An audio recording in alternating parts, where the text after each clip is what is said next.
උන්වහන්සේ ඒ ආත්මා කැමැතුමාගේ අදවසේ වැඩම කරන්නේ. ඒ වගේම විශේෂයෙන් සීමාතරම් පොත උන්වහන්සේ දේශනා කරන ධර්ම දේශනා ඊගෙන වංශකරණය මේ අවස්ථාවේ වගේ පිටතනදී කොහොමද ධර්ම කරුණක් කරනවා ඒ නිසා විශේෂයෙන්ම මේ අවස්ථාවේ උන්වහන්සේ විශේෂ ආත්මාවගේ ආරාධනා සිදු කරගෙන මොකද ගෞරවයෙන් උන්වහන්සේ වේලා උන්වහන්සේ පිළිගැනීමක් සාධනා වෙනවා.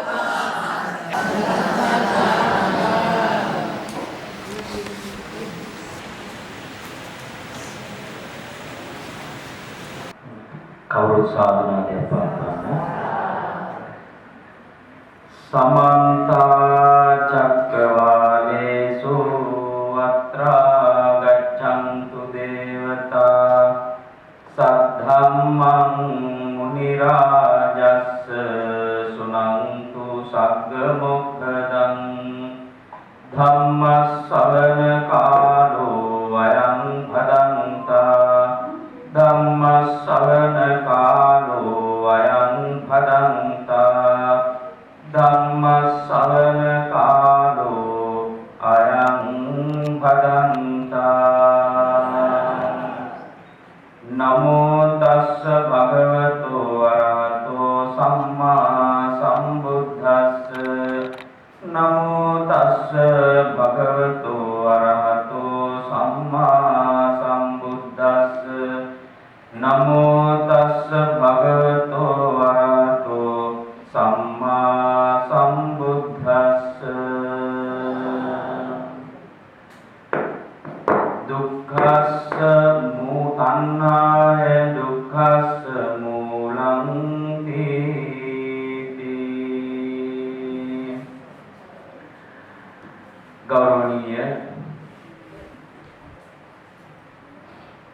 අපේ ශාස්ත්‍රවේදී ගෞරවනීය තෝරපළයායේ පඤ්ඤාසාර පඬිත හාමුදුරන් වහන්සේගෙන් අවසරයි ශ්‍රද්ධාවන්ත කාරුණික පින්තුනි. දැන් මේ පින්වත් පිරිස ටිකක් බණ අහන්න සූදානම් වෙලා සිටින්නේ. සම්බුද්ධ පූජාවන් සිද්ධ කරලා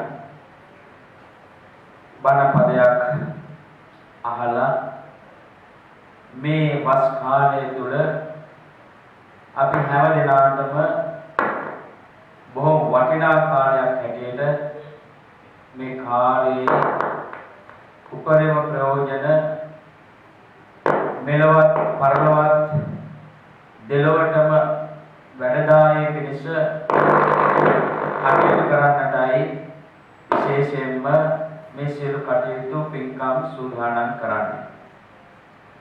පින්නතුනි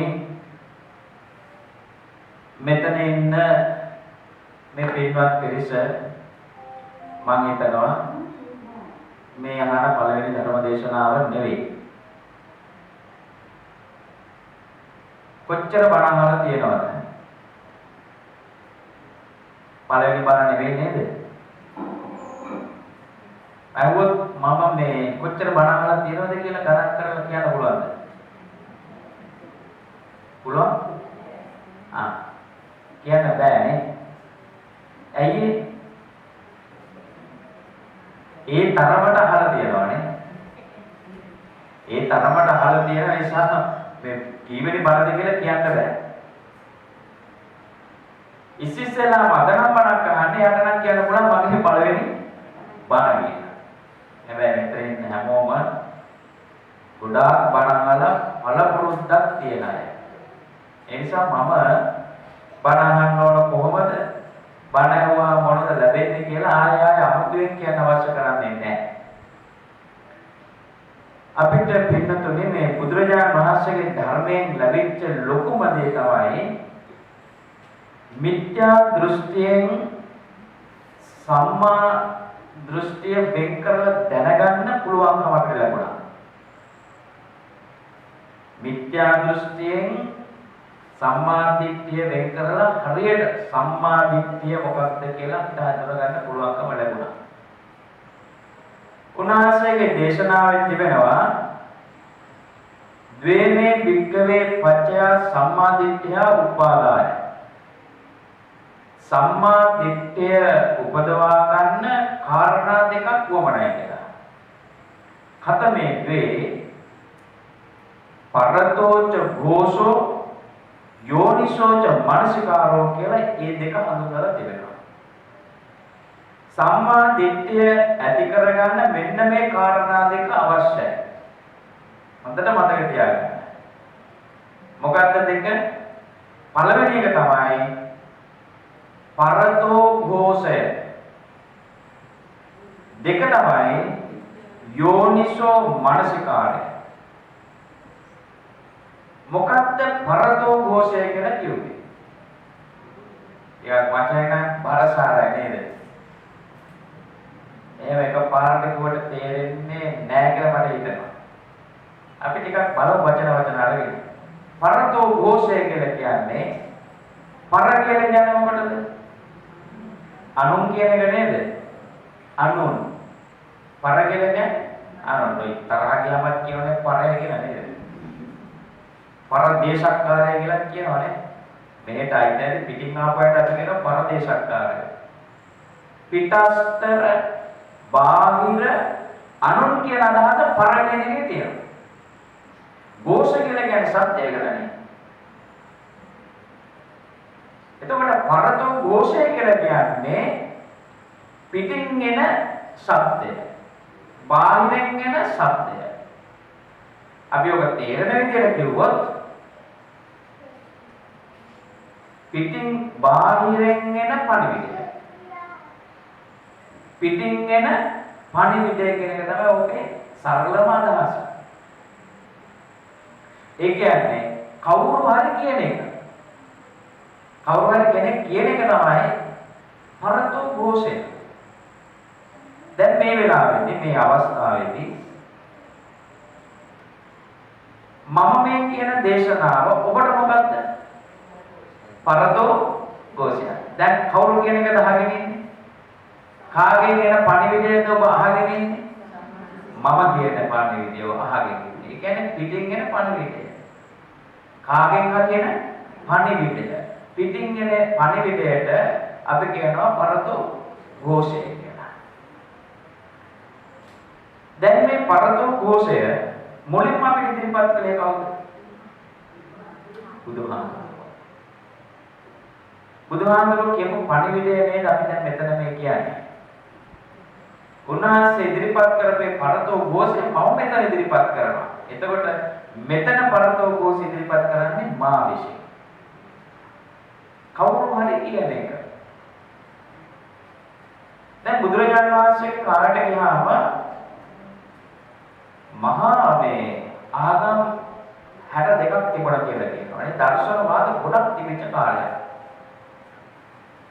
ඉතින් එක එක්කෙනා එක ශාස්ත්‍රවරු ඇවිල්ලා තමන්ගේ ධර්මය කියනවා, දෘෂ්ටි ඉදිරිපත් කරනවා. හැබැයි යාළ කියන එකක් තියෙනවා මම කියන එක තමයි හරි අනිත් ඔක්කොම වැරදි. ඉතින් මිනිස්සුන්ට මොකක්ද හරි මොකක්ද වැරදි කියලා හරියට තේරුම් ගන්න බැරි වුණා. ඒකට යන්තෝ ජඩ බයි ජඩ යම් පැත්තෙම ගැට ගැහෙන්නේ. දිහා ගන්න තේරෙන්නේ නැහැ. හැබැයි බුදුරජාණන් වහන්සේ උන්වහන්සේගේ ධර්මය දේශනා කරනකොට උන්වහන්සේ මේ පරතෝ ഘോഷය ඉදිරිපත් කරනකොට බණාගෙන ඉන්න හැමෝටම බුදුහාමුදුරුවෝ කියන එක තේරෙන්නේ මොන වගේද? තමන්ට කියනවා වගේ. තනියෙන් ගත්තාම මේ හැමෝටම මට කියනවා වගේ තමයි තේරෙන්නේ. බුදුහාමුදුරුවෝ මටමයි කියන්නේ කියලා වගේ තමයි තේරෙන්නේ. ඇයි? මේ ධර්මය, මේ ස්වභාවය, මේ ඇත්ත කොහෙන්ද දකින්න ඕන? මා තුලින්මයි. මා තුලින්මයි ඇත්ත දකින්නකම් මට නිවන නැහැ. හිතන්නකො බුදුහාමුදුරුවෝ මැරෙනකන් හිටියද? මැරෙනකන් බුදුහාමුදුරුවෝගේ සූරල්ලගෙන හිටියත් එයාට නිවන් දකින්න හම්බෙන්නේ නැහැ. එයා තුලින් ඒක දකින්නකම් ළඟ හිටියේ කියලා ඒක ලැබෙන්නේ නැහැ. මේක තමා විසින්ම අවබෝධ කරගත යුතු ධර්මයක්. ඇත්ත. බුදුහාමුදුරුවෝගේ ධර්මයේ ඒ වගේ එකක් කොහෙන්වත් ගන්න ඕන එකක් නෙවෙයි. තමා තුලින්ම දකින්න ඕන එකක්, ගන්න ඕන එකක්, අවබෝධ කරගන්න ඕන එකක්. ගැළවීම තියෙන්නේ අපි තුලමයි. වෙන කාටවත් ඒක කරන්න බෑ. බුදුහාමුදුරුවන්ටවත් බෑ ඒක කරන්න.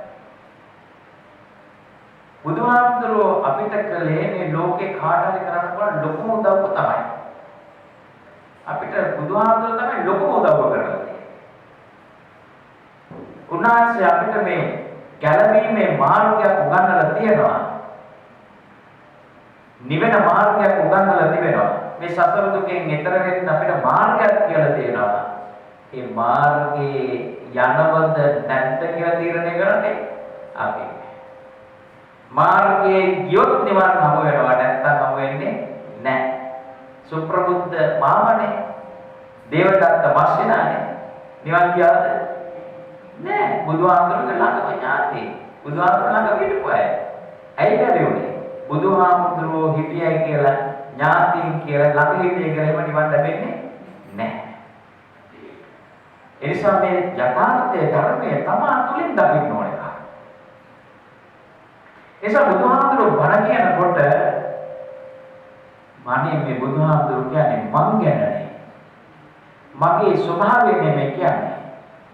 මගේ ඇත්ත නෙමෙයි කියන්නේ කියලා තමා තුලින් මේක දැනෙන්න පටන් ගන්න, අවබෝධ වෙන්න පටන් ගන්නවා. එතකොට බුදුහාමුදුරුවෝ කෙරෙහි, බුදුහාමුදුරන්ගේ ධර්මයේ කෙරෙහි මිනිස්සු පහදිනවා. එහෙම පැහැදුණු කෙනෙක් ආයේ කවදාවත් සලවන්න පුළුවන් කමක් ලැබෙන්නේ නැහැ. එතකොට ඕම ගණන සහගත දේවල් පහ වෙලා කියලා නිවර්ණ දැකීමටපත් වෙනවා. නිවර්ණ දැකීමටපත් වෙනවා. ඒකනේ කිව්වේ දික්ඨි මුජුම් කරෝති කියලා. අවසාන වශයෙන් චිත්තමස්ස පසීකති කියලා. නිවර්ණ දැකීමක් ඇති වෙනවා. ඒ වගේම බුදුරජාණන් වහන්සේ කෙරෙහි ධර්ම රත්නය කෙරෙහි සංඝ රත්නය කෙරෙහි පැහැදීමට භාජනය වෙනවපත් වෙනවා. එනිසා පින්වතුනි යම හරියට දැනගන්න අපි කාර්යයෙන් හරි ඉතින් අහගන්න වෙනව මොකක් හරි. දැන් බුදුහාමුදුරුවෝ ධර්මයේ දේශනා කළ නිසා ගොඩාක් දෙනකොට ඒ පරතෝ ഘോഷය නිසා අනුන්ගේ පණිවිඩය නිසා ඇත්ත දැනගන්න ලැබුණා. ඊළඟට තියෙනවා අනිත් කාරණේ මොකද්ද? යෝනිසෝ මනසිකාරය. පරතෝ ഘോഷය විතරක් තිබුණා මදි. යෝනිසෝ මනසිකාරයක් තියෙනවා. ඇයි ඒ? පරතෝ ഘോഷය හරිද වැරදිද කියලා බලන ගන්න අපිට යෝනිසෝ මනසිකාරයක් අවශ්‍යයි. මොකද්ද යෝනිසෝ මනසිකාරය කියන්නේ? සිහිනුවණින් අහගෙන ඉන්න එකටනේ. හැබැයි ඕක ඊට වඩා ටිකක් ගැඹුරු අර්ථයකුත් තියෙනවා. නමුත් අපි කියනවා සිහි බුද්ධියෙන් අහගෙන ඉන්න එකට. ඒකනේ අපි කියන්නේ කියන්නා කෙසේ කිව්වත් අහන්නා සිහි බුද්ධියෙන් අහගෙන. එතකොට තමයි මොකක්ද කිව්වේ කියලා තේරෙන්නේ. සිහි බුද්ධියෙන් අහගෙන ඉන්න එකට මොන යුවත් ප්‍රශ්නයක් නෑ. යාට මොකක්වත් දැනෙන්නේ නෑ හරියට අහගෙන ඉන්න එකට. කියන එක හරිද වැරදිද කියලා බලලා ගන්න තමයි අපේ යෝනිසෝ මනසිකාරය බුදුහාමුදුරුවෝ දීලා තියෙන්නේ. මම කියන එක හරිද වැරදිද කියලා බලලා ගන්න තමයි බුදුහාමුදුරුවෝ උදාහරණ තියෙන්නේ. කවුරුත් කියන පරිදි ගන්න නෙවෙයි. බුදුහාමුදුරුවෝ කියන එක පවා උන්වහන්සේ කිව්වේ මම කියන නිසා පිළිගන්න එපා. ඔබගේ බුද්ධියට මනසට ගෝචර වෙනවද කියලා බලලා විමසලා ගන්න. ඒකට තමයි අපේ යෝනිසෝ මනසිකාරය තියෙන්නේ. එතකොට නිවර්ණ දැකීමක් කෙනෙක් තුළ ඇති වෙන්න පරතෝ ഘോഷය යෝනිසෝ මනසිකාරය දෙකම අවශ්‍යයි. ඔය දෙක හරියට ක්‍රියාත්මක වුණොත් තමයි හරියට දකින්න පුළුවන්කම තියෙන්නේ. අනිත් පැත්තට බුදුහාමුදුරුවෝ කියනවා ද්වේමේ භික්ඛවේ මිච්ඡා දිට්ඨිය උපාදාය කතමේ වේ පරතෝච ഘോഷෝ අයෝනිසෝච මනසිකාරය. මිත්‍යා දෘෂ්ටි ඇති වෙන්න කාරණා දෙකක් තියෙනවා කියනවා. එතනක් තියෙනවා මොකද්ද? පරතෝ ഘോഷය. පරතෝ ഘോഷය තියෙනවා. දෙවනි අයෝනිසෝ මනසිකාරය. දැන් කාට හරි ඇත්ත කියන්නත් පුළුවන් පොරු කියන්නත් පුළුවන්. අනුන්ගෙන් එන පණිවිඩය හරි වෙන්නත් පුළුවන් වැරදි වෙන්නත් පුළුවන්. පරතෝ ഘോഷය හරි වෙන්නත් පුළුවන් වැරදි වෙන්නත් පුළුවන්. ඒක හරියට යෝනිසෝ මනසිකාරයෙන් ගත්තේ නැති වුණොත් එයා හරියට හරිදී නිවර්දිදී ගත්ත කෙනෙක් බවට පත් වෙන්නේ නැහැ. මොකද එයාගේ අයෝනිසෝ මනසිකාරය. සී බුද්ධිය යොදවලා ආගෙන ඉන්නේ නැහැ. කියන්නේ මොකක්ද? කියන විදියටම පිළිගන්න. හොඳක් කිව්වත් එහෙමයි, නරකක් කිව්වත් එහෙමයි. ඒ විදියටම පිළිගන්නවා. එයා සී බුද්ධිය යොමු කරලා ආගෙන ඉන්න කෙනෙක් නෙවෙයි. විමසන ගන්න කෙනෙක් නෙවෙයි. එසා කෙනෙකුට ඇත්ත කියන්නත් පුළුවන්. ඒ කියන දේ හරිද වැරදිද කියලා බලන්න තමයි බුදුහාම අපිට දීලා තියෙන යෝනිසෝ මනසිකාරයෙන් අහන්න කියලා. එසා බණහගෙන ඉන්නකොට මේතනේ යෝනිසෝ මනසිකාරය හරිම වැදගත්. දැන් යෝනිසෝ මනසිකාරය මම කිව්වා ඔය වඩා ටිකක් ගැඹුරට යන එකක්. ඒක මේ මම දේශනාව කරන අතරතුර ඔබට දැනගන්න පුළුවන්. මම ඒක තවදුරටත් පැහැදිලි කරනවා. අද මම මාතෘකා කරගත්තේ අංගුත්තර නිකායේ සලායතන වර්ගයේ ගාමිනී සංයුක්තයේ එන ගාමිනී සූත්‍රය. බොහොම පොඩි සූත්‍ර දේශනාවක්. හැබැයි කාරණාව ගැඹුරු එකක්. මහා ගැඹුරු දේශනාවක්. ඒ ගැඹුරු දේශනාව ඔබට සරලව පහසුවෙන් තේරුම් ගන්න කොහොමද කියලා මේ දේශනාවේදී අපිට ගන්නලා තියෙනවා.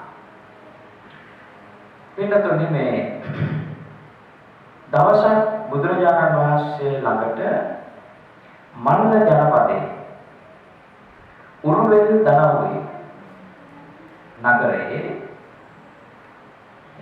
නගරාධිපති අපි දැන් කියන වචනේ කිව්වොත් නගරාධිපති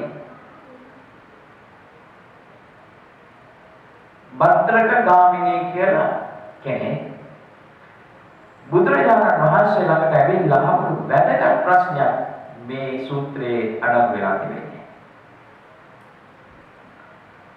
බලන්න නගරාධිපතිවරයෙක් බුදුහාමුදුරුවෝ ඇවිල්ලා අහපු ප්‍රශ්නේ හරිම වැදගත්. අදත් අපි කතා කරන්නේ මේ නිසා තමයි.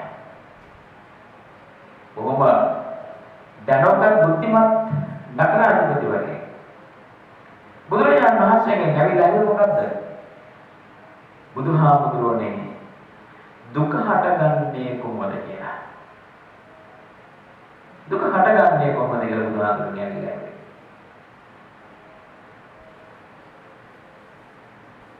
ඔන්න බලන්න බුදුරජාණන් වහන්සේ මේකට උත්තර දුන්නේ කොහොමද කියලා. දැන් බුදුරජාණන් වහන්සේගේ උත්තර දෙන ක්‍රම කීපයක් තියෙනවා. එකක් තමයි ඒකාංශ ව්‍යාකරණය. කවරේ ප්‍රශ්නයක් ඇහුවොත් ඒ ප්‍රශ්නය කෙලින්ම නිවනට සම්බන්ධ නම් අදාළ නම් බුදුහාමුදුරුවෝ දෙවරක් හිතන්නේ නැහැ කෙලින් උත්තර දෙනවා. ඒකට කියනවා ඒකාංශ ව්‍යාකරණය කියලා.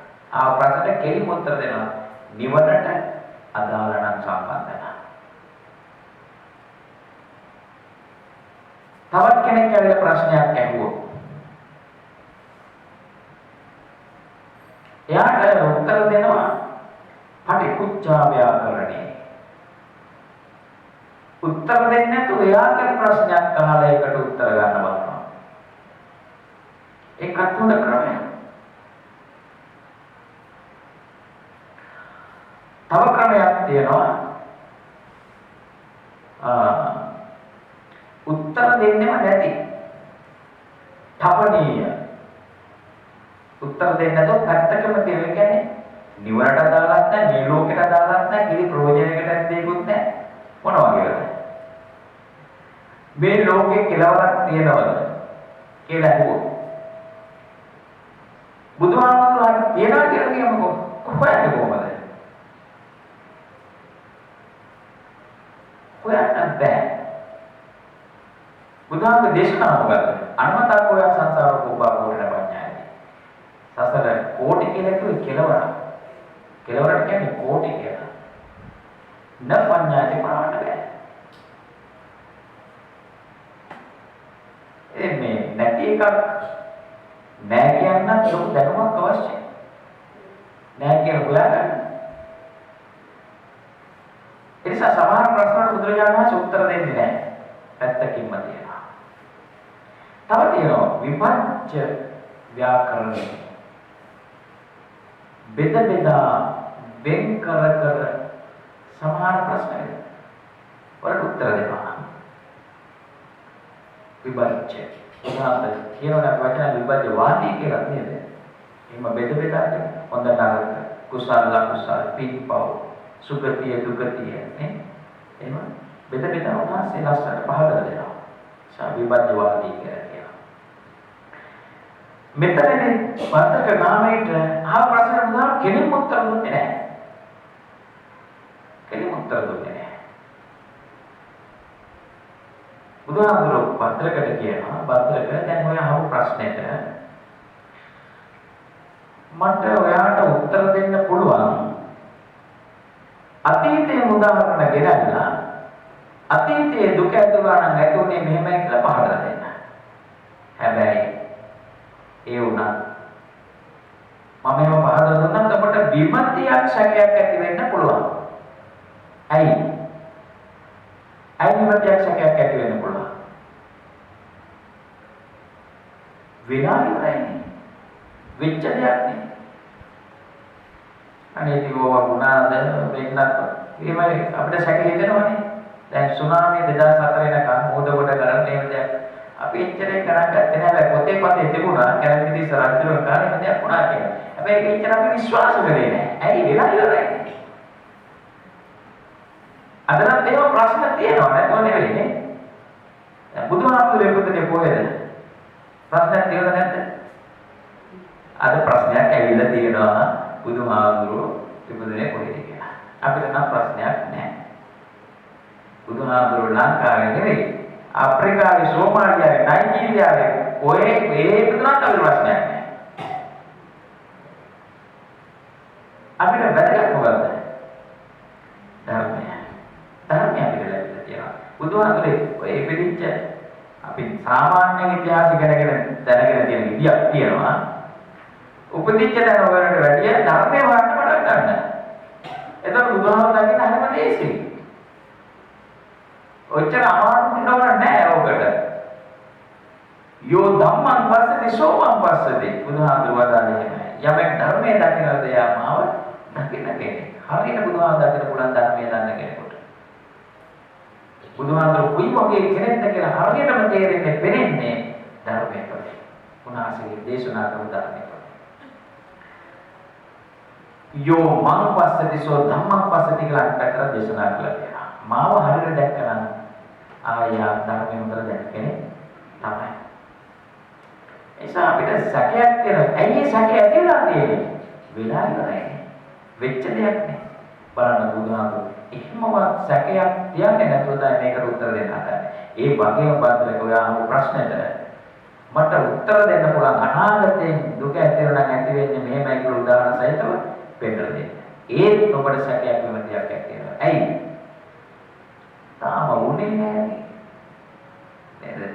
තාම උනේ නැහැ ඔය කරනවායි කියලා කිව්වට කොරයිද කියලා සැකයක් තියෙනවනේ. කවුරු හරි මේ සතියකින් දෙන්න සල්ලි ටිකක් දෙන්න බැරිද කියලා ඇහුවොත් ඔබට සැකයක් ඇති වෙනවද නැද්ද? ඔය කිව්වට ඕක නම් හම්බෙන්නේ නෑ. මම දන්නවා. සැකයක් ඇති වෙනවා. ඇයි? තාම උනේ නෑ. ඒ නිසා බුදුරජාණන් වහන්සේ බලන්න එහෙමවත් සැකයක් හිතෙන්නේ නැති විදිහට මේ ප්‍රශ්න උත්තර දෙනවා. ඒ නිසා බුදුහාමුදුරුවෝ පත්‍රක යෝජනා කරන පත්‍රක ඔයා ඔතන ඉන්නවා මම මෙතන ඉන්නවා. ඔයා ඔතන ඉන්නවා මම මෙතන ඉන්නවා. මොකක්ද ඒ කියන්නේ? මොකක්ද ඒ කියන්නේ? මේ මොහොත වර්තමානය. ඒකට පාළි කියන්නේ පච්චුප්පන්න කියලා. දැන් මෙතන මොකක්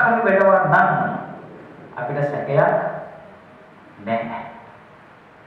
සැකයක් නැහැ. ඒක අපිට පේනවා, දකිනවා, ඇහෙනවා.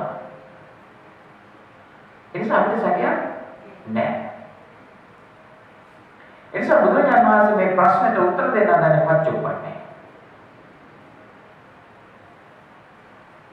ඒ නිසා බුදුරජාණන් වහන්සේ භද්‍රකට කියනවා භද්‍රක දැන් ඔයා ඉන්න නගරේ ඔයාට සම්බන්ධකම් තියෙන ඇත් ඉන්නව නැති ඇත් ඉන්නවා. ඔයා දන්න ඇත් ඉන්නව නොදන්න ඇත් ඉන්නවා. ඔයාට හිතවත්කම් තියෙන ඇත් ඉන්නව නැති ඇත් ඉන්නවා. ඔයාට පක්ෂපාත තියෙන ඇත් ඉන්නව නැති ඇත් ඉන්නවා.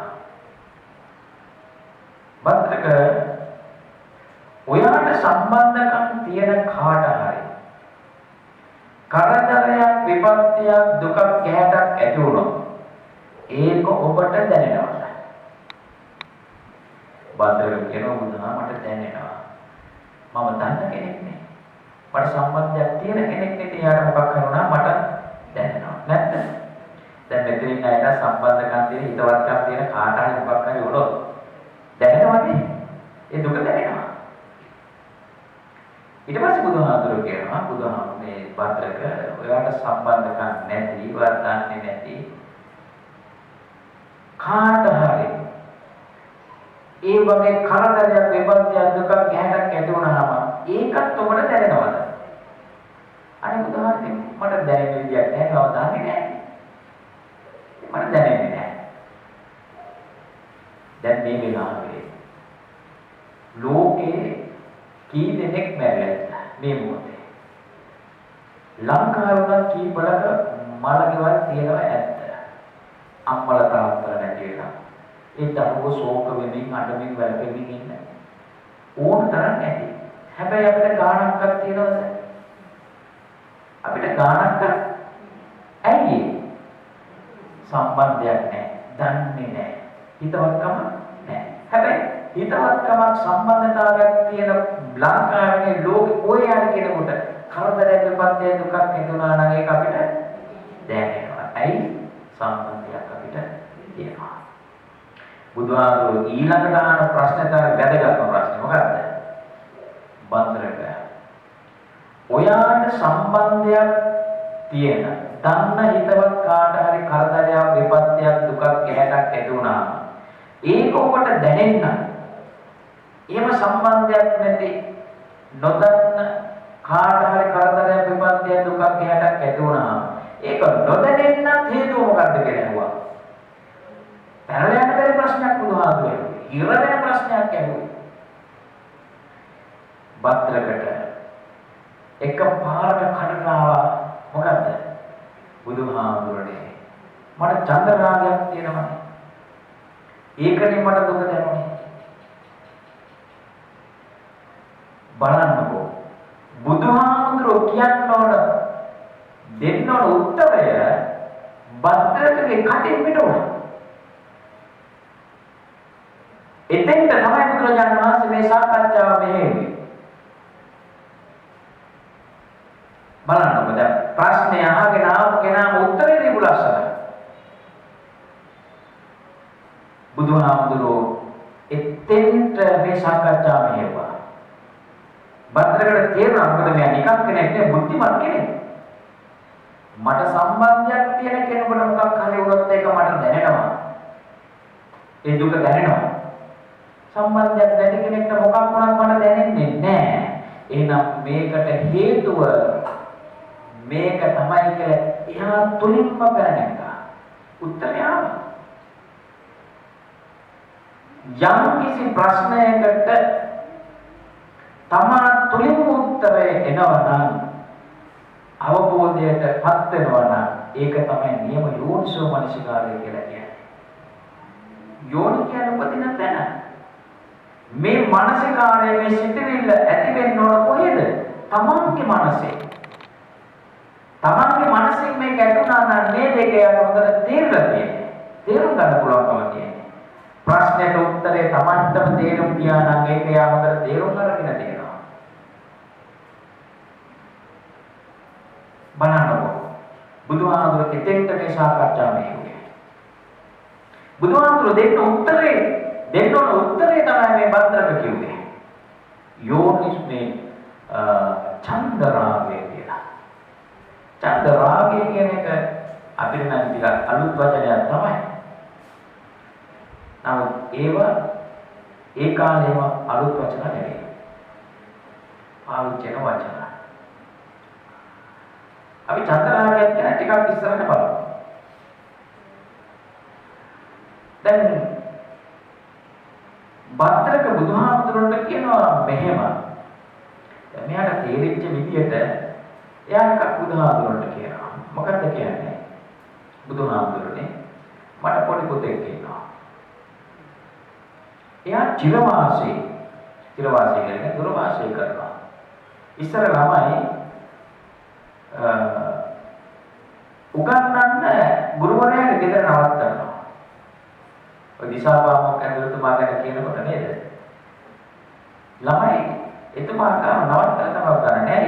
පොතපතේ දැනුම විතරක් නෙවෙයි. ජීවිතේ අවශ්‍ය සියල්ලම උගන්වනවා. ඒ ගුරුවරයා ගෙදර නවත්තගෙන තමයි කරන්නේ. ළමයි නවත්තනවා. ඒ බුදුහාමුදුරනේ මට උදේ නැගිට්ටාම පුතා මතක් වෙනවා. පුතා මතක් වුණාම දුකක් ඇති වෙනවා. දුක හිතෙනවා. අන්න බලන්න. පුතා මතක් වුණාම දුක ඇති වෙනවා. දුක හිතෙනවා. දැන් මෙහා මේ උදේ නැගිට්ටාම විතරක් දුක ඇති වෙනවා කියලා කිව්වොත් මේක උදේ විතරක් නෙවෙයි. රැය නිදා ගන්න කියත් එහෙමයි. මොකක් හරි කන්න ගත්තා පුතා මතක් වෙනවා දුකක් ඇති වෙනවා. අපේ අම්මලා තාත්තලා එහෙම තමයි. දැන් අම්මලා තාත්තලා ගෙදරින් පිට වෙලා කොහේ හරි ගියාම කෑමක් බීමක් හම්බුණා අපේ අම්මලා තාත්තලා සීනි බෝලයක් හම්බුණා. මේ අර වාගේ මහා ලොකු දෙයක් පොඩ්ඩක් ලොසින් කියලා අර මේව තමයි තිබුණේ. මොකක් හම්බුණත් කුලි කරගෙන ඇවිල්ලා අපි 7 දෙනෙක් හිටියා. 7 දෙනාටම දීලා තමයි කන්නේ. කවදාවත් අනේ කෑවේ. මතක් වෙනවා කන්න බෑ. කියන උගුරේ පල්ලයට වැටෙන්නේ නෑ දරුවන්ට කන දෙන්න නැතුව. අම්මලා තාත්තලා එහෙම තමයි. මතක් වෙනවා දරුවෝ. මතක් වුණාම දුකක් ඇති වෙනවා නැති වෙනකොට. ඉතින් අද වගේ මේ මූණ බලාගෙන කතා කරන්න ඉවත් තිබිලා නෑනේ. පේනවනේ. ඉතින් මෙහා මොකද කරන්නේ? පණිවිඩකාරයෙක් යවනවා පුතා ගැන තොරතුරු අහගෙන ඉන්න. ඉතින් ආයෙත් කරුත් කල්පනා කරන්නේ මට මොකක් වුණත් කමන්නේ දරුවෝ නම් මුකුත් දෙන්න එපා කියලා. අම්මලා එහෙම තමයි තාත්තලා එහෙම තමයි. දරුවෝ ගැන හරියට හිතනවා.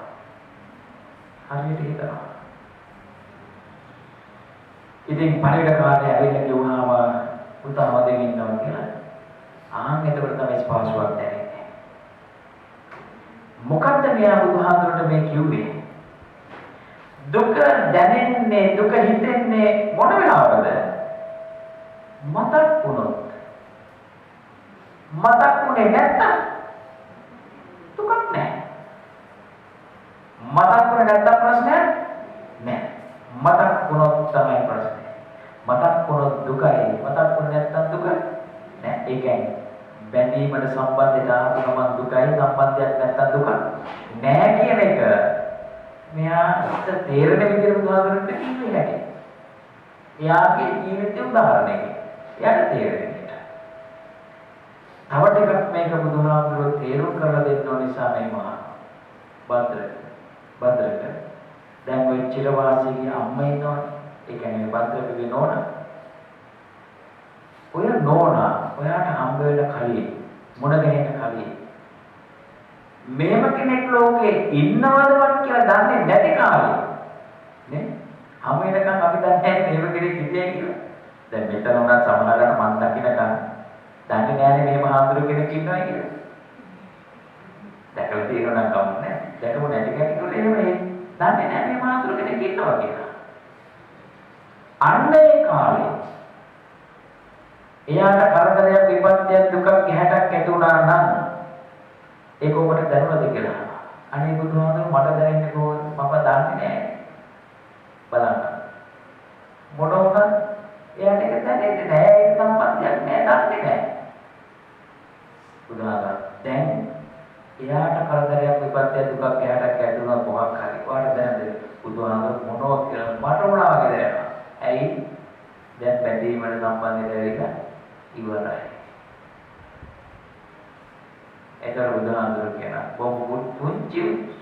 සූත්‍රයක් මේක. බුදුහාමුදුරුවෝ කියනවා. බද්දට. ඔන්න ඔය ණය. ඔය කියපු කාරණය. අතීතයට පමුණවලා බලන්න. අතීතයේ අපිට දුක ඇතිව නම් ඇතුලේ චන්දරාගය නිසාමයි. ඔය ණය අනාගතයේද පමුණවලා බලන්න. අනාගතයේදී අපිට දුක ඇතිව නම් ඇතුලේ වෙන ඔය චන්දරාගය නිසාමයි. චන්දරාගය නිසා. මොකක්ද මේ චන්දරාගය? චන්ද කියලා කියන්නේ මොකක්ද? ඒක නම් දන්නවනේ. අවුරුදු 5කට සැරයක් අපිට එනවනේ එහෙම එකක් නේද? ඒක අපි හොඳට දන්නවා. ඔය විදිහට කැමැත්තනේ මෙච්චර කාලයක් දාලා තියෙන්නේ. ගාපේ වහර ගිහිල්ලා තියෙනවා වැරද්දක් තියෙනවා. ඒව තමයි. ඉතින් අපි බුද්ධිය නෝන පාවිච්චි කරලා ඒ කාලයට අනුව කටයුතු කරන්න ඕන. මොකද්ද හොඳ මොකද්ද නරක කියලා හොඳට බලලා කරලා තමයි ඒක කරන්න ඕනේ. ඒකට තමයි අපිට කැමැත්ත දීලා තියෙන්නේ. නැත්නම් දේවගතිය උදාගන්න බැහැ. රාගය කියන්නේ මොකටද? ඇලෙනවට. ඇලෙනවට. දැන් අපි මොකට හරි ඇලෙන්නේ කැමැත්තෙන් අකමැත්තෙන්ද? කැමැත්තෙන් අලවගත්ත නිසා මේ දුක ඔක්කොම අපිට ඇලෙන්නේ. නැද්ද කියලා බලන්න. පොඩ්ඩක් නේද? ආපස්සට හැරිලා බලනකොට ඕක තමයි අපිට තියෙන්නේ. දැන් එතකොට අපි මොකක්ද කරන්න ඕන? මේ බැඳීම සම්බන්ධයේ ඇලීම නැති කරන්න මොකද අපි කරන්න ඕන? දැන් කොට්ටිත සූත්‍රයේදී සරියුත් හාමුදුරුවෝ කොට්ටිත හාමුදුරුවන්ට කියනවා අත්ති වික්කවේ භගවතා චක්කෝ. භාග්‍යවතුන් වහන්සේට ඇස් දෙකක් තියෙනවා. භගවතා චක්කුණා රූපං පස්සති. භාග්‍යවතුන් වහන්සේ ඇස් දෙකෙන් රූප දකිනවා. නත්ති රාගෝ භගවත. හැබැයි උනාට රාගය ඇලීම නෑ. දිත්තේ දිත්තමත්තන් දැක්කේ මාත්‍රේ විතරයි. ඒකේ අරමුණු නිමිති අරගෙන අල්ලගන්නේ නෑ. ඒ තැනට ඉතින් දියුණු කරගන්න ලොකු උත්සාහයක් අපිට ගන්න වෙනවා. දැන් මේ ඇලීම් ඇති වෙන්නේ ඇස කන නාසාදී පංචේන්ද්‍රයන්ගෙන්නේ. මේ ඇලීම් බැඳීම් අපි ඇති කරගන්නේ නේද? ඇස රූපයත් එක්ක ගැටෙනවා. චක්කුංච පටිච්ච රූපේච උපජ්ජති චක්කු විඥානං කියනෝනේ. අසත් රූපයක් නිසා චක්කු විඥානය පිටත් වෙනවා. ඇස පිළිබඳ ඥානය පිටත් වෙනවා. ඊට පස්සේ ඒ පිළිබඳ තින්නං සංකති පස්සෝ ඒ තුනේ ස්පර්ශය අපි ඇති කර ගන්නවා. පස්සේ ඇති ස්පර්ශය ඇති වෙනවා. පස්සපච්ච වේදනා වේදනාපච්ච තණ්හා තණ්හාපච්ච උපාදාන උපාදානපච්ච භවෝ භවපච්ච ජාති ජාතිපච්ච ජරා මරණ ශෝක පරිදේව දුක්ඛ දෝමනස කියන්නේ සංසාරයට ආපහු වැටෙනවා. අපි කොහොමද මේක නැති කරගන්නේ? මේක දේශී කාරණයක් නෙවෙයි. හොඳට මතක තියාගන්න. අපි මේක පුරුදු කරන්න ඕනේ. දැන් මෙතන අපි මනුෂ්‍ය වෙලා බණක් අහනවා. දැන් මෙතන අපි මේ ධර්මය පුරුදු කරනවා. ඔබට මතකද මේක පෙර භවවලදී මෙහෙම අපි බණ අහලා තියෙනවද නැද්ද කියලා? මතකද? මතකයක් නැහැ. හැබැයි මතක තියාගන්න මේ විදියටම බණ අහන්නේ. මෙහෙන් ගිහිල්ලා ආය මනුස්ස ලෝකෙ ඉපදිලා මෙහෙම බණ අහනකොට දැන් මෙතන ආපු බණ අපිට මතක. ඒ කියන්නේ මේක මතක නැහැ. හැබැයි පුරුදු කරපු මේ හේතු සම්පත් එක අපිට තියෙනවා. හේතු සම්පත් එක ඔය විදියට එකතු කරගෙන පුරුදු කරගෙන ගිහිපු තැනක පහසුවෙන් මේ ධර්මය අවබෝධ කරගන්න අපිට කාලයක් එනවා. එතකොට මහා ලොකු බණ කියන්න ඕනේ නෑ. පදයක් දෙකක් කියනකොට තේරුම් ගන්න පුළුවන්කම අපිට ලැබෙනවා. දැන් අපි කරන්න ඕනේ මේ බුදුරජාණන් වහන්සේ මේ බැඳීම් නැති කරගන්න නම් අත්හරින්න පුරුදු කරන්න වෙනවා. අත්හරින්න පුරුදු කරන්න වෙනවා. මම වටට බණ ඉවර කරනකොට මොකද තව එකක් තියෙනවා. ඒ බලාගෙන ඉන්නවා. ඒ නිසා මම මේ ඉක්මනට අවශ්‍ය කරුණු ටික විතරක් කියනවා. නැත්තම් මේක දීර්ඝව කරන්න පුළුවන් දේශනාවක්. අපිට බුදුහාමුදුරුවෝ මේ දානයක් උනත් අනුමත කරලා තියෙන්නේ ඇයි? අත්හරින්න පුරුදු කරන්න. දන් දීලා අපිට නිවන් දකින්න පුළුවන්ද? හැබැයි දන් දීම නිවනට පාදක වෙනවා. උපකාර වෙනවා. හැබැයි දන් දීලම නිවන් දකින්න බෑ. ඒක උපකාර කරන්න පුළුවන්. උපකාර වෙන කොහොමද උපකාර කරන්නේ? දන් දීමෙන් අපි අත්හැරීම පුරුදු කරනවා. දැන් බලන්නකො අපේ ජීවිතය අපි කොච්චර අත්හැරෙන්න පුරුදු වෙලා හිටියද කියලා. අපිට මතකයි අපේ ගෙවල් වල අදටත් තියනවද කියලා මම දන්නේ නැහැ. මම නම් හිතන්නේ නෑ අද එහෙම කරනවා කියලා. අපේ මේ පරණ අපේ අම්මලා ඉන්නවා ආච්චිලා ඉන්නවා හොඳට දන්නවා. අපේ අම්මා උයන්න ගත්තාම කාලේ ටික අපේ ගෙදර 10ක් විතර ඉන්නවා කියමු. 10ක් කිසි ඇත්තට. අර මුන්ගේ මයිනෝනේ නැදලා දාන්නේ. ඒ අපිට උයන්න ගත්තු කාල් ටික නොත් අම්මා පිටක් කරගෙන අත්තරිනවා තව මුට්ටියකට දානවා. අත්තරිනවා. අත්තන්න පුරුදු කරේ තමයි. උදේටත් එහෙමයි දවල්ටත් එහෙමයි රැටත් එහෙමයි සමාදත් අපි දුකලටවත් ගන්නේ නැහැ පොත් දෙලුත් කරනවා අර හාල් ගන්න දවසට අයින් කරනවා ටික දවසක් යනකොට මොකද වෙන්නේ අර මුට්ටිය පිරෙනවා ඔය මේ මුට්ටිය පිරුණාම අපි දන්නවා අපේ ගෙදරට අනිවාර්යෙන්ම මේ නැති බැරි මිනිස්සු එනවා එහෙම ඉන්නවා ඇත්තටම නැති මිනිස්සු ඉන්නවා දුප්පත් හිඟන්නෝ ඉන්නවා එතන අපි දන්නේ නැහැ දවසක් එදාට බෑග් එකට ආහාර ටික දාලා මේ තනියට නෙවෙයි දෝතින් ගිහිලා දෙන්නේ කවුරුද? එදාට යාර කන්නක් දෙනවා. කන්න දෙන්නේ කොහොමද? අපිටත් බෙදලට වඩා හොඳට අම්මා බෙදනවා පිඟානට. බත් ටික නිකන් මේ චෛත්‍ය වගේ එළවලු ටික වටේට පිළිවෙලකට තනියට නෙවෙයි දෝතින් ගිහිලා දෙන්නේ. අරයට වැඳලා ගන්නේ. පොල් කැඩුවා පොල් පිටි දෙක තුනක් අරන් තියනවා හාල් එක්කම දෙනවා. කාලය වෙලා නිකන් යන්නේ නැහැ. පින් කියලා පින් දීලා තමයි යන්නේ. ගෞරවයෙන් ඒක අත්හරින්න පුරුදු කරා. එහෙමයි අත්හරින්න පුරුදු කරේ. කුඹුරු කපනකොට පොඩි ලියන්නක් තියෙනවා.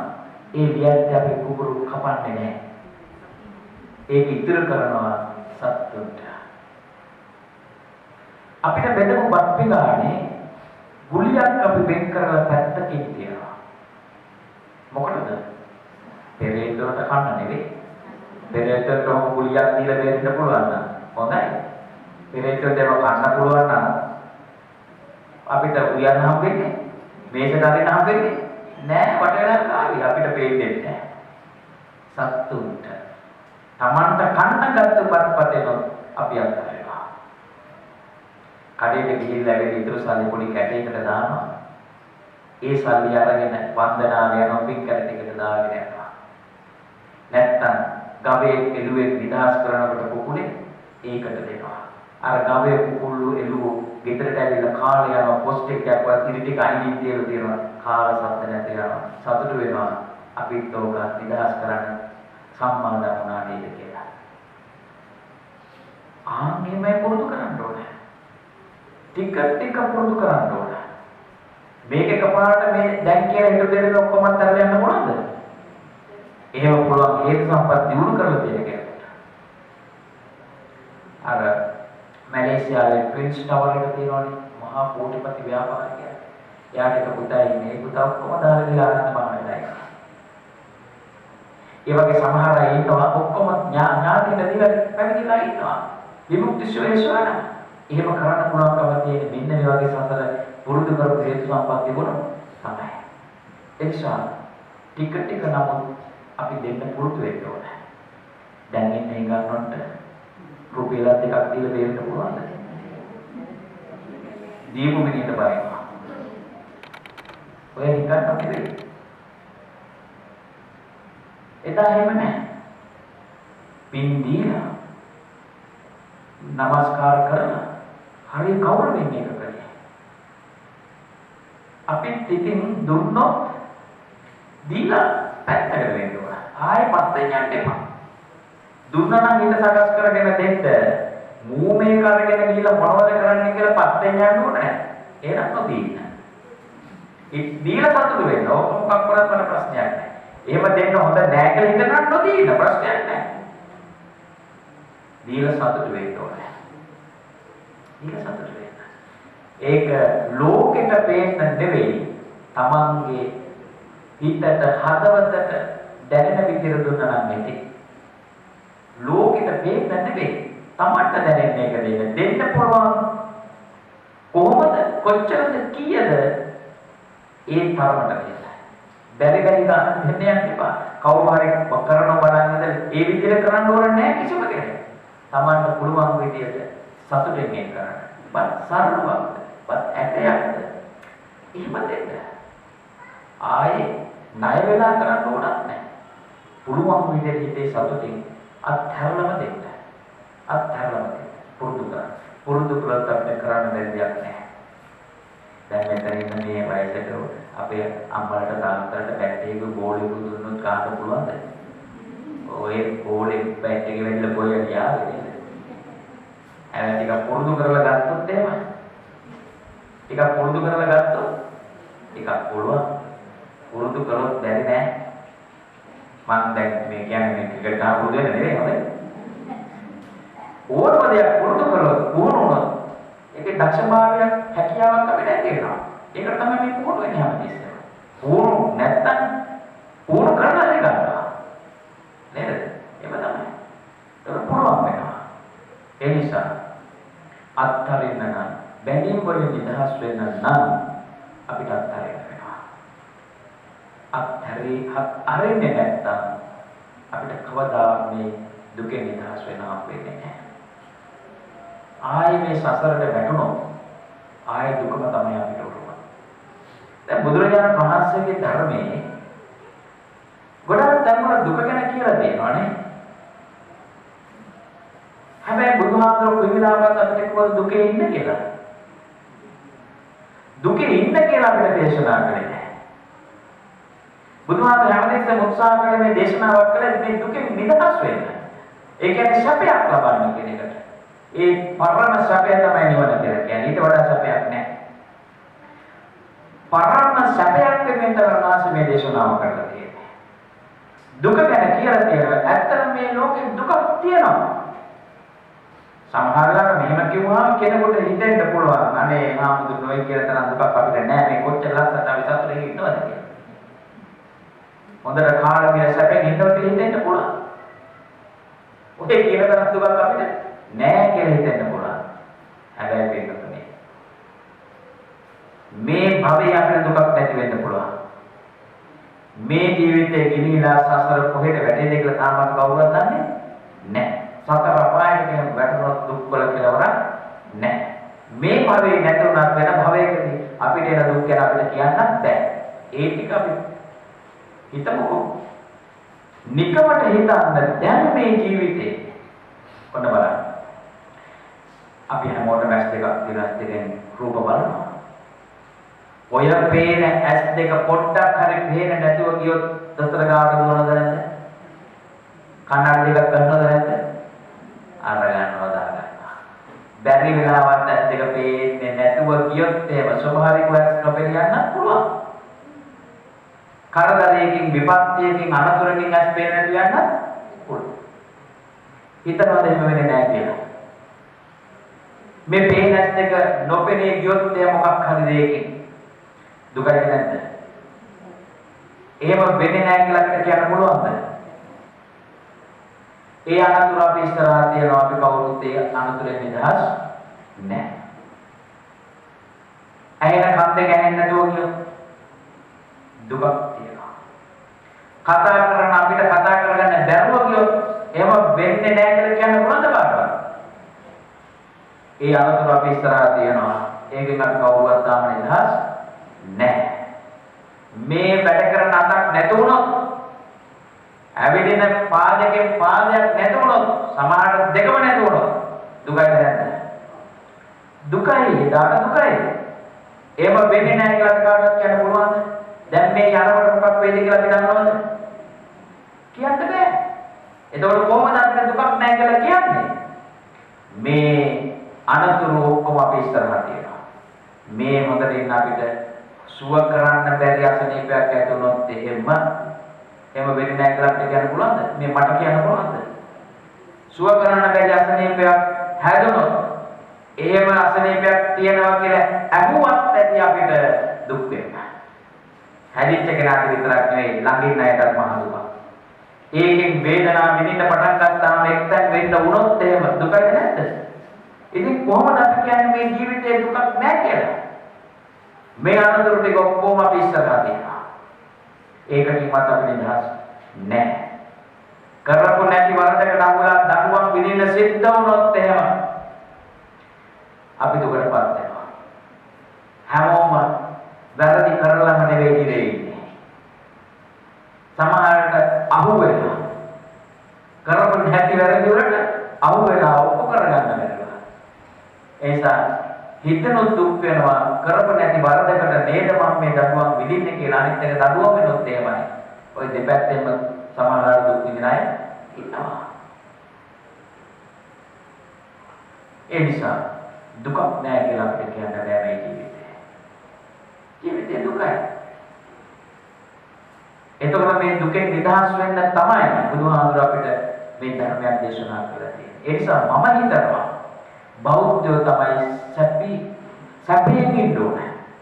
මේ බෞද්ධයෝ සැපයෙන් ඉන්න ඕනේ. සැපයක් විඳින එක ප්‍රශ්නයක් නෙවෙයි. හැබැයි මොකක්ද අපි කරන්න ඕනේ? සැපේට ඇලිලා ගැලිලා ඒකෙ මිදෙන්න බැරි කමක් තියෙනවා නම් ගැලවෙන්න බැරි කමක් තියෙනවා නම් තමයි එතන ප්‍රශ්නේ තියෙන්නේ. බුදුහාමුදුරන්ගේ දේශනාවට අනුව ඉන්න තැන නෙවෙයි ප්‍රශ්නේ තියෙන්නේ. අපි කොච්චර ඒකට ඇලිලාද බැඳිලාද ආශාවෙන් තණ්හාවෙන් ලෝභයෙන් අරගෙනද ඉන්නේ කියන එකයි ප්‍රශ්නේ තියෙන්නේ. ඒෂී කරපු කාමරයක් ඇතුළක හිටියා ගහක් යට ගලක් යටක් හිටියක් ප්‍රශ්නයක් නැහැ. අපිට ප්‍රශ්නේ තියෙන්නේ අත්හැර ගන්න බැරි නම් ගැලවෙන්න බැරි නම් මිදෙන්න බැරි නම් ඒවට තණ්හාවෙන් ආශාවෙන් බැඳිලා නම් ඉන්නේ. ඒක තමයි ප්‍රශ්නේ. නැත්තම් මාළිගාවක් හිටියත් ප්‍රශ්නයක් නැහැ. හිතන්නකෝ බුදුහාමුදුරන්ට අනේ පිළිසිදුතුමා හදපු පන්සල ජේතවනාරාමේ 54 කෝටියක් වේදම් කරලා හදපු එක සෙල්ලන්නේ කොහොමද තියෙන්නේ? ඒක වැඩේ ඉන්න එක නෙවෙයි ප්‍රශ්නේ. කිසිම ප්‍රශ්නයක් නැහැ. බහැලා යන්න පුළුවන් නම් ඕන වෙලාවක ගැටලුවක් නැහැ. ඕක ලියා ගන්න බැරි නම් තමයි ප්‍රශ්නේ තියෙන්නේ. ඒකයි ඕනම කෙනෙක් ඉන්න තැන නෙවෙයි ප්‍රශ්නේ තියෙන්නේ. ඒ ඉන්න තැනින් ඕන වෙලාවක බහැලා යන්න ඕන වුණොත් බහැලා යන්න පුළුවන් හිතක් හදාගෙන තියෙන්න ඕන. පූර්වාරාමේ 27 කෝටියක් වියදම් කළාද මේ පන්සල් නම් මොනවද? අපේ පන්සල් නම් මොනවද? අපි සමහර දේවල් හිතන්නේ වැරදි විදියට. ඒක නෙවෙයි ප්‍රශ්නේ. ඒ නිසා අපිට පුළුවන්කම තියෙන්න ඕන මේ ජීවිතේ සසර දුකෙන් එතර වෙන්න නම් මේ ලෝකෙ කිසිම බේතක් නැහැ. ඒකට තියෙන එකම බේත තමයි ධර්මය. ධම්මෝසද සමන්නත්හි ඒතං පිවත බික්කවෝ.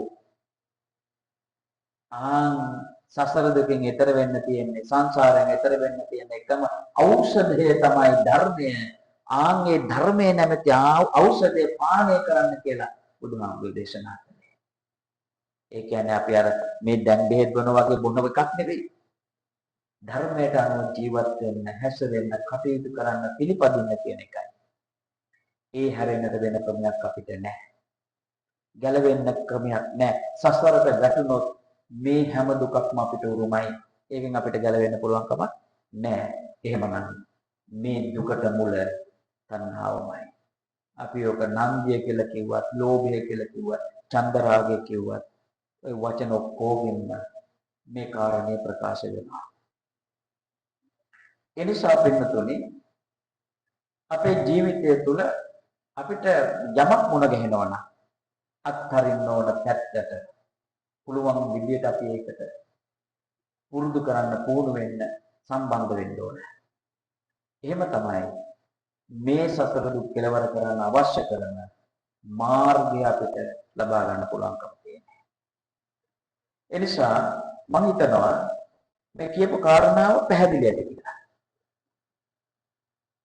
තණ්හාවට නැත්නම් දුකට හේතුව තණ්හාවයි කියලා බුදුහාමුදුරුවෝ අර බද්දක ගාමිනී දුන්න උත්තරේ සඳහන් කරලා තියෙනවා.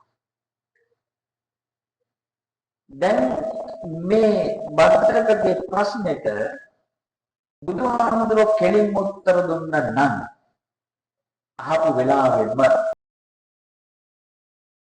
අපි නම් ඕකට කියන්නේ වෙන එකක් කියලා කියන්නත් බැරි කම නැහැ. හැබැයි බුදුහාමුදුරුවෝ එයා තුල මේ ධර්මය මේ කාරණාව පැන නගින විදියට තමයි සාකච්ඡා කරන්නේ. අද බුදුහාමුදුරුවෝගේ මේ අපි කියනවා සත්තා දේව මනුස්සානන් කියලා දේව පිළිසුගේ ශාස්ත්‍රවලේ ගුරුවරයා. ඇත්තටම නියම ගුරුවරයෙක්ගේ ලක්ෂණය එක තමයි. වර්තමානයේ ගුරුවරුන්ට මෙතන ගුරුවරු ඇති විශ්‍රාම කියපු ඇත්ත ඇති දැනට වැඩ කරන ඇත්ත ඇති. ගුරුවරුන්ට පන්තියට ළමයින්ට පන්තියට ගිහිල්ලා එක පාරටම උගන්වන්න යන්නේ මේකයි කියලා පාඩම කියවලා කියන්න බෑ. ඒ ළමයාගේ ඔළුවට මොකොත් යන්නේ නැහැ. ගුරුවරයා අද පාඩම මේකයි කියලා ඔක්කොම කියලා කියවලා ඔළුවේ ළමයි ඔළුවට යන්නේ නැහැ. මොකද කරන්න ඕන? ඒකට තියෙනවා නේද කම්පිටන්සි ලෙවල් කියලා මේ නිපුණතා මට්ටම් කියලා කියනවානේ. ඒකට අනුව පාඩම සැලසුම් කරන්න ලෙසන් ප්ලෑන් තියෙනවා. ප්ලෑන් කරගන්න. ඒකට තියෙනවා ටීචින් ඒඩ්ස් තියෙනවා. ඉගෙනුම ආධාරක තියෙනවා. ෆ්ලිප් චාට් තියෙනවානේ, එකක තියෙනවානේ, කට්ටපෝරු තියෙනවා. ගුරුවරයා දක්ෂ වෙන්න ඕන. අද මම උගන්වන්න යන්නේ මේකයි කියලා ළමයින්ගෙන් උත්තරය ගන්න. ඒක තමයි ඔය ඉගෙනුම් ගැන්වීම් ක්‍රියාවලියේ තියෙන ප්‍රධානම කාරණය. අද ළමයි ගුරුට යන්නේ නැත්තේ ඒකයි උනා. කරනකොට හරියට කරනවා නැත්තම් නෑ. කවුරුත් කරන්නේ පොත බලලා පොත කියවනවා නේද? ප්‍රශ්න ටිකක් දෙන උත්තර කියන උත්තර ලියන්නේ කියනවා. ඔළුවට යන්නේ නැහැ ළමයි ගොඩක් කියලා. මම කියන්නේ බහුතරයක් එහෙම තමයි. ගුරුවරයා දක්ෂ වෙන්න ඕන ළමයාගේ උත්තරයක් ගන්න. ඒක ළමයිට උපයෝග කරගන්න. කොහොමද නැත්තම් බෝඩ් එකේ ප්‍රශ්නයක් ක්ලියර් වෙන්න පුළුවන්. ඒක රඟපෑමකින් වෙන්න පුළුවන්. මොකක් කරන්නේ මේකෙන්? අද උගන්වන්න යන්නේ මේකයි කියලා ළමයාගෙන් ගන්න දක්ෂ වෙන්න වෙනවා. එතකොට ළමයි හිතන්න පටන් ගන්නවා. ළමයිගේ මනස අවදි වෙනවා. අද එහෙම වෙන්නේ නැහැ ගොඩක් වෙලාවට. ඉතින් බලන්නකො බුදුහාමුදුරුවෝ ඉගෙනීම බද්දක ප්‍රශ්නයක් අහගෙන ආව කෙනෙක් උත්තර දුන්නේ නැහැ. මොකද යාට ඒක හරියට තේරෙන්නේ නැහැ මොකද කරන්නේ. වැටහෙන්නේ නැහැ, අවබෝධ වෙන්නේ නැහැ. අවබෝධ වෙන විදියට තමයි බුදුහාමුදුරුවෝ එයාගෙන් මේකට උත්තරේ ගත්තා. බලන්න මේ හැම ප්‍රශ්නයකට අපි ගා උත්තර දෙන ඔබ ගන්න දන්නේ නැහැ. ඒක වෙලා තියෙන්නේ. අයියෝ මම දන්නවනේ සමහරවිට කිව්වට පස්සේ තමයි වෙන්නේ. හැම ප්‍රශ්නයකට අපි ගා උත්තර තියෙන ඔබ ගන්න දන්නේ නැහැ. ඒකයි වෙලා තියෙන්නේ. අයියෝ කොහොමද දන්නවනේ සමහරවිට කිව්වට පස්සේ තමයි ඒක තියෙන්නේ. ඒ නිසා වෙන්නේ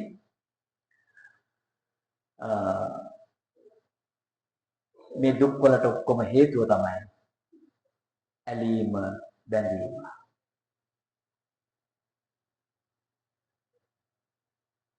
ඒකෙන් නිදහස් වෙන්න නම් ඒක නැති කරන්න වෙනවා.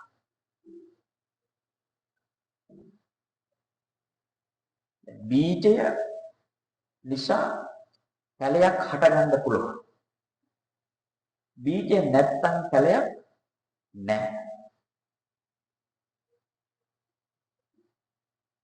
ඒ නිසා හේතුව නැති කරන්න වෙනවා ඵලය නැති කරන්න. එතකොට දුක් වලට හේතුව තණ්හාව, චන්දරාගය, නන්දිය, ලෝභය, ආශාව, කැමැත්ත. ආංගේව නැති කළ දවසට දුක් කියන දේවල් අපිට නැති කරගන්න පුළුවන්. දැන් මම මේ පැයක් ඇතුළත මේක ලේසියට කිව්වට කරන්න නම් ලේසි වැඩක් නෙවෙයි, අමාරුයි. හැබැයි අමාරු නම් ටික ටික හරි පුරුදු කරන්න වෙනවා. මෙතන පුරුදු කරපු ටික අතීතයේදී පුරුදු කරපු ටිකට එකතු වෙනවා. අනාගතයේදී කරන ටිකට එකතු වෙලා හේතු සම්පත් ගොඩක් අපිට හදාගන්න පුළුවන්. මේ ඥාන මාර්ගය ඉක්මනින් දියුණු කරගෙන සසර දුකින් එකට ඒක උපකාරයක් වෙනවා. ඒ නිසා ඒක හොඳට හිතේ ඇති කරගෙන කටයුතු කරන්න කියන මතක් කිරීම සිහිපත් කිරීම මේ වෙලාවදී කරනවා. එහෙමනම් මම මීට වඩා ධර්ම දේශනාව දික් කරන්න උත්සාහ කරන්නේ නැහැ. අද දින මේ ධර්ම දේශනාවේ දායකත්වයේ දරන්නේ යසෝදරා කුලගණ සමිතිය විසින්.